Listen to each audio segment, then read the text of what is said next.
Prime Minister Narendra Modi has called for giving priority to the concerns of the global south, in particular Africa. He was addressing the outreach session at the G7 summit in Apulia, Italy yesterday.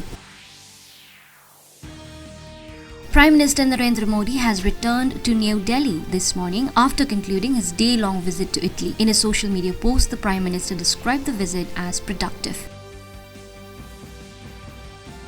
Higher education institutions will be required to provide a full refund of fees for all cancellations or migrations up to the 30th of September this year.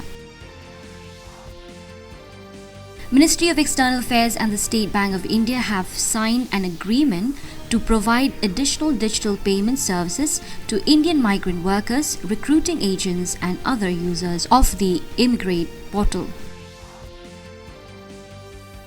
In ICC Men's T20 World Cup today, India will take on Canada in their last group stage match at Central Broward Park Stadium in Florida at 8 p.m. Indian Standard Time.